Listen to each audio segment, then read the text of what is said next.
let me ask this. Is free TV an implicit, at least, universal mandate? I mean, we have universal telephone service, universal electricity for a reason. I mean, these were national policy decisions.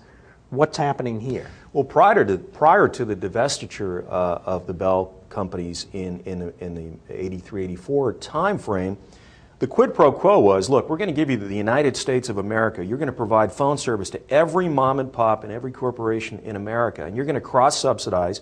The Bell companies didn't make any money off of the local mom and pops. It was a cross-subsidy from the lucrative corporate contracts. But the quid pro quo was, it was a mandate. It was an explicit mandate. Universal service, 100% of all homes. There's always the Amish and the occasional eccentric that didn't want a telephone. But they didn't want it, though. Didn't want it.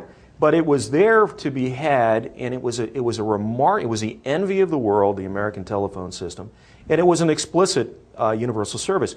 I would argue, and if you go to example APTS, which is the Association of Public Television Stations, they make that case. In fact, public television's formal mandate is to provide free education-based television to the entire population of the United States. So it is an explicit mandate within the public television domain. What happens to them? Well, they too are hostages to this transition. We're going to leave behind, and as you say, it's a matter of debate, how many people will be left behind. I would suggest, as we're moving into a deep recession, maybe even a depression, subscription services are going to, we're already seeing customer erosion from cable and direct broadcast. That's going to be exacerbated as the macroeconomic conditions deteriorate. So this 5%, maybe 10% we're talking about who right now derive their television service exclusively over the air from free television, it's probably going to grow. And I would say, yeah. Let's talk about that. This is Washington, and I've learned you can't be too cynical. When television counts, they count viewers out of share. They talk about market share. The internet guys with their websites talk about how many eyeballs hit the site, how many are true watchers, and how many are just click-throughs. In Washington, we count votes. Do these 5 to 10%, are they voters? Well, that's what's going to matter. Let me pose this theoretically. Say I'm a congressman from a poor district in, I don't know, pick a poor state, Mississippi, Louisiana. That 5 to 10% may be closer to 40 or 50%. Maybe half my constituents can afford. It's a material amount of money to a lot of Americans, $30 to $40 a month. Well, of course it is. Suddenly, overnight, half of my constituents don't have what they've grown up with their entire lives, free television.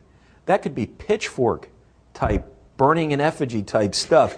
Don't take people's free television. That's right up there with food and shelter to a lot of In the Americans. United States, television really is. It's something I don't want to be that congressman. Okay. Now, the 5 to 10, in a more affluent area such as our own, maybe the 5% is, or maybe it's even less.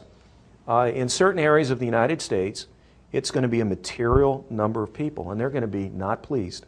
Well, I think this is reaching into something else, and that's public access television. Public access television was born of the notion that everybody who wants something to say should have access to the local cable system so that they could come on television and basically be the speaker in the town square. This was supposed to be the soapbox. If this entire trend continues of over-the-air free TV going away and only being forced to go to a cable provider, which you may or may not be able to afford, which may or may not extend services to your area. If you are truly in a depressed area, there's almost no incentive to build out the infrastructure to deliver cable only to find out nobody can afford us. Let me suggest this. When you take the pricing discipline, what little there has been away, when you remove free TV as a fallback to a consumer, what do you think is going to happen to pay rates for cable and direct broadcast? They've already crept up over the last 20 years, much to the chagrin of everybody. Oh, they've been phenomenal. They run close to 10% a year. I mean, Yes. it's up there with cigarettes. Exactly. When you remove the option of free television, where do you think rates are going to go? Probably only in one direction. And that makes that would be an interesting outcome. Television, which shoots for the lowest common denominator, now is only available To the upper numerator. To the upper numerator. We're leaving the lowest common denominator is being left out in the cold. And also, too, the citizen. Speaking as a public access station guy, I see public access in the United States becoming, over the next 5 years, perhaps business access. Well, if you're business access, how much free speech do you really think the citizen is going to be afforded? Is he going to be able to do investigative reporting? They're not allowed to do that now anymore at CBS. They haven't had a good investigative reporter out there.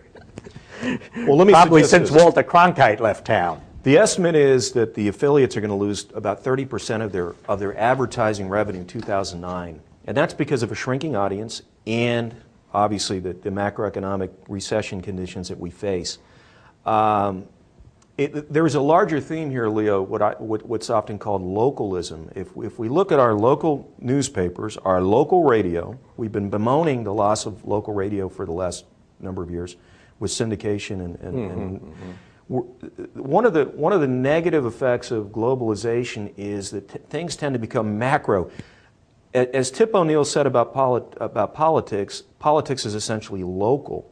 Well, I would argue that news is largely a local phenomenon. The things that really matter to your life, the traffic, the weather, school closings, local county referendum and the status thereof, things that happen on a local, but we're losing all our outlets. And the affiliates are one of the last viable, locally, community-based businesses, and they're threatened with extinction with this, particularly with this transition.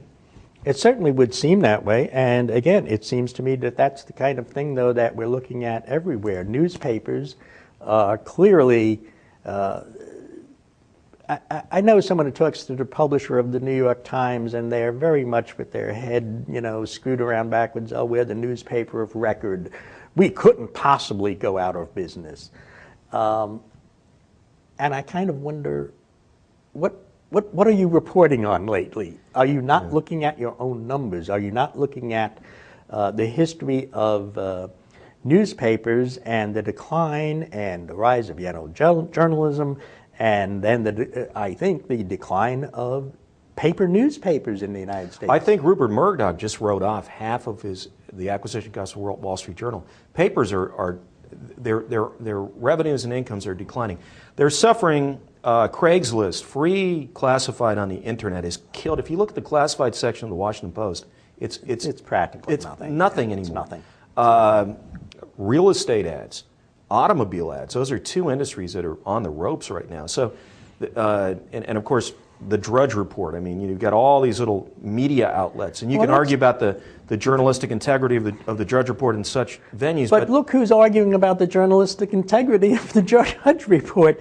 Newspapers in the United States built themselves on yellow journalism, of being partisan, about being the... Well, if you go back to Randolph Hearst, and he was a sensationalist. Exactly. So this is a lot of nonsense of, they're not being fair-minded and fair-headed. Well, you would expect that newspapers have to say something, so they're going to point out the lack of integrity.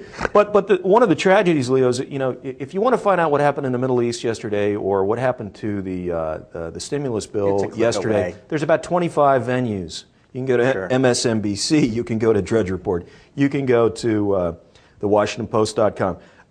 Any number.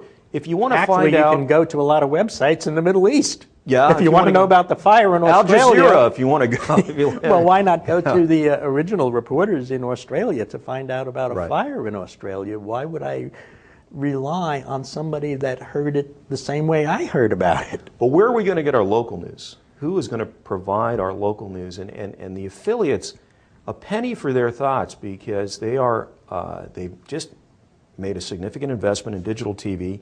Their main suitor is threatening to leave them in the lurch for cable. to be carried on cable exclusively, which in and of itself is maybe an ill-judged decision on the part of an NBC or CBS. They're going to become a glorified Food Network.